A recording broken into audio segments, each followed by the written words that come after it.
بصوا والله العظيم ولا اعرفه ولا متفق معاه ولا في ما بيني وما بينه اي حاجه اهو.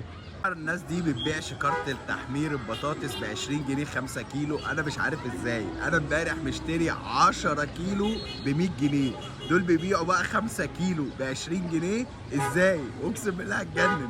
وبعدين الراجل صادق، يعني مش بيقول سعر ويضحك على الناس، لا ده اهو واقف بيبيع اهو بصوا اهو، في حد اداله 20 جنيه اهو هيديله شكاره اهو. انا نفسي اعرف ازاي بيبيعوا كده.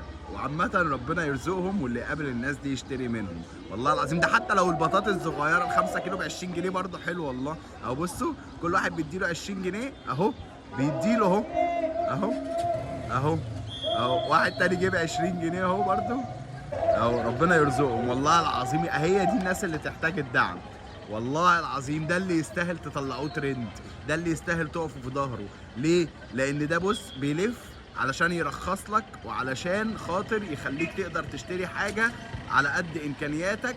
5 كيلو بطاطس ب 20 جنيه ده مش رقم اهو. اهو واحد تاني جيب 20 جنيه اهو، بص اهو اداله شكار اهو.